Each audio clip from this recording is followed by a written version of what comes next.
What's up, animators on the internet? I'm Brad for Show, back again with another animation tutorial for you. Because I've been pondering over the past few weeks, sorry for the delay on the uploads by the way. Why am I apologizing? You don't deserve anything. I wanted to talk something that's been on my mind a lot. Trying not to lose my breath because this episode is all about punching. Fight!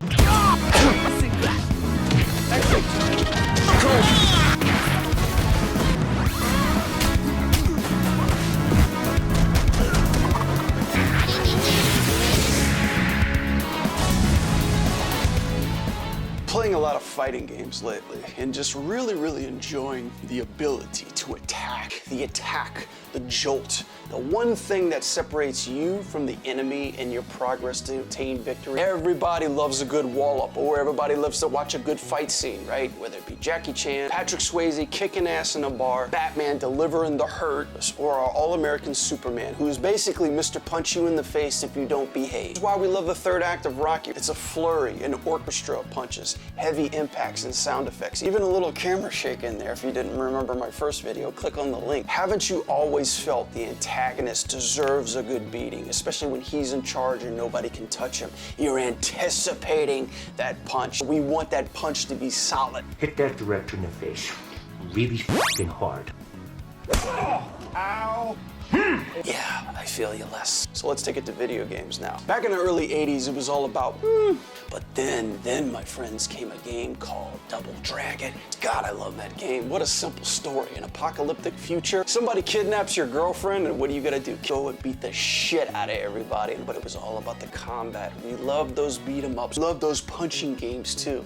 Then came Street Fighter. Probably, my opinion, the pinnacle of the fighter genre. The 80s action movies were all about the punches, baby. Mario in '85 did the deadly jumps, crushed and killed everything underneath him. Flash forward to '96, Mario goes 3D, right? What did they give him? A punch, baby. Little after that, you have a game called Smash Brothers. A game like Smash, it's almost illegal not to have punches. And it's not just delivering the punch, but it's also taking a punch too. You look at games like Punch-Out 2, setting up for the tell. How big is the drawback? When is the impact coming? When you get hit, you better be damn sure you don't get hit again. That animation sells. This is dangerous, this is impactful, and you're gonna die. What's gonna keep you interested is good punching animation. How do we do that? How do we manipulate that? How much do we know about a punch? What makes a good?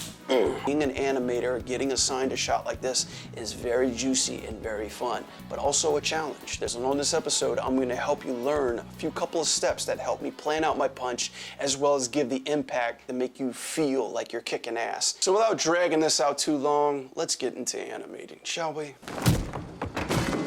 Punches are very interesting is because they drive from two things: timing and spacing. How fast does the attack happen, and over how many frames does that happen? And essentially, we're looking for 5 poses that I like to call the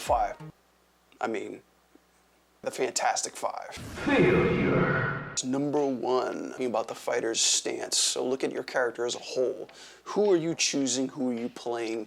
Who are you working with? Grappler, hunter, boxer, judo, Rochambeau, cyborg, warrior, wizard, barista, wrestler, soap star, reptar, brawler, ranger, stranger, or an automobile. Take time to establish your pose, your character, what stance they will inherit. Look for both balance and where the weight is. As we see here, I'm just basically looking to see where the hips are connected to the shoulders. Trying to twist and tilt things up a little bit using the tilt and twist technique. Making sure that nothing's too even, too samey, and always pushing things out in space, making the pose a little bit more interesting. And watching the angles as the angles darted towards the opponent. Making sure that my feet are balanced, well placed, very asymmetric. This pose interprets who this character is, from where the strike will come from, how you will get into it, and end up ultimately going back to center. So think about your proportions, your angles, your dimensions, your shapes, your weight, your balance. All that will be reflected in the personality as well as how you approach this attack. Your fighter stance is key. That is your first pose. Remember that. Number 2, the ANTIC, short for anticipation. Knowing when the attack is coming, supporting the pose. This pose is the drawback, the wind up before the fire, sometimes used a lot in cinema or posters or even statues. You collect statues, you big nerd? There's plenty of them behind the camera there. Anticipation is something that we animators use and are very familiar with, knowing that it is the language that visually speaks to the audience, showing them what action is about to be coming next. So what I'm looking for is just a nice power line or a line of action, making sure my balance is still there, but also pushing the pose in the direction it needs to be going. This time I'll just be adjusting the fist a little bit. I'm trying to make it clear where the fist is in silhouette while spinning the fighter to show the nice arc in the body before throwing the punch. The more anticipation, the heavier and stronger the punch will be. And the beauty about animation is that we can push that pose. Just like professional wrestling, oh yeah. The bigger, the broader, the more anticipation and the more clear your animation will come through. Number 3, this is the hit pose. This is the pose that your character is impacting. The punch, where is the punch projected? Where is the weight and the heaviness pushing towards? That is your hit pose or your impact frame. In starting this pose, it's going to be the complete opposite of the anticipation. The weight and the angle is going to be pushing forward. The momentum will be there. I'm not worried about the breakdowns just yet because I'm looking for the change in space. No swipes, slashes, or visual trickery here. This is bare knuckles. This is about hand to hand. Only a fool trusts his life to a weapon. Take it from Gray Fox. That dude was macho. Number 4, the overshoot. Overshoot. Don't forget that. The overshoot is pushing a pose further than where it's supposed to go. Normally with a stretch frame, a bit of more curl or push, pushing the weight, extending the body, breaking the skeleton, so to speak. It's usually saved for one frame within that animation. That's what we call a little bit of polish, but overshoot is essential. This is more of a polish technique, but overshoots are used to embrace that specific key frame and push it further than it can go. You take it from a martial arts legend, Bruce Lee. Don't hit the target, hit through the target. Thanks, Bruce. And that's basically what this is. You are punching through your impact frame. You are exaggerating, extremitizing, and going through to give that beyond final position feeling. That's what's going to give the polish its due. So when adding the overshoot to the impact pose, in between my punch poses, I'm going to be starting to add some breakdowns. Looking at the body as a whole, where my feet are going to be going. I'm going to have like the foot step out a little bit, make sure that the weight's being properly carried. And also making sure that my foots don't seem to slide too much as far as stepping. Making sure my weight's distributed, same as my punch. I'm kind of taking a playbook from my fist and spacing it out accordingly.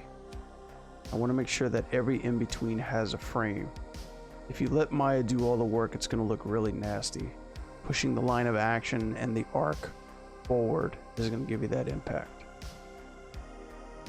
I'm paying attention to arms, hips, chest, feet, everything that's moving forward. I want to make sure that all their arcs are correct.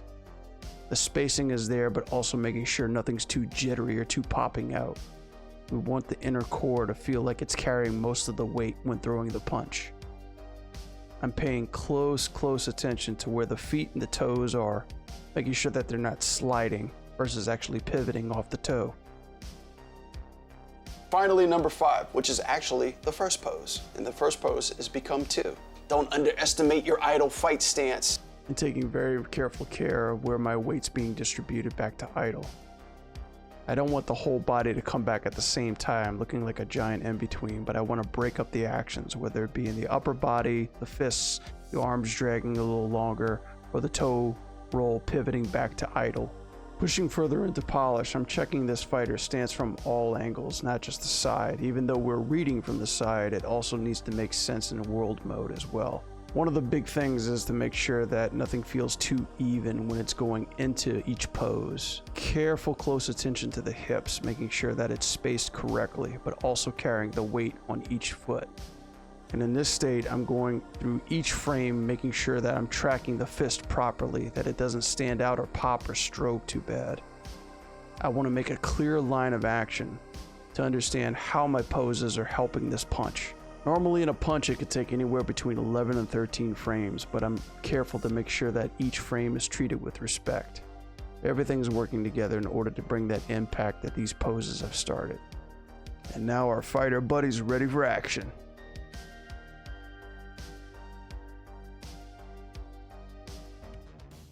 That's the power of the punch. That's the feeling that we need to deliver. Payoff is what we want in a good punch. Not a weak punch, not a little tap. We want some impact behind that punch. These poses are what I think about in order to help my animation process, whether I'm animating on the AAA titles or doing my own personal projects at home, specifically 2D as well. And they're always up for interpretation, so I know most of you are like, well, what about this and that? It's just my kind of side, all right? And I'm left-handed, and you all know the story about the one man who lost his left side, right? He's always right.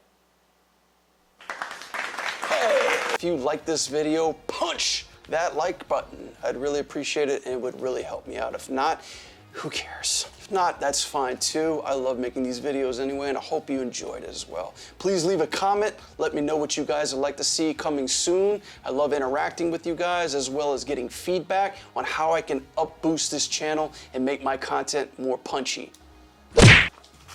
I didn't think I would even make it over 100, but you guys have helped me out. I love you. Thank you so much. Your support means so much to me. Seeing that happen makes me excited and really, really hopeful for the future of bringing more content like this to YouTube. So I really appreciate it. Animation takes a long time. I can't stress that enough, but it's little things like this that help keep me motivated and keep me coming to the future. I really, really appreciate it more than you will ever know. So let me know what you'd like to see in the future. Punch that like, punch that subscribe, punch the bell, punch those comments. So I'm Brad for show. Thank you so much for watching. And above all, if not anything, the most important animation secret ever. Keep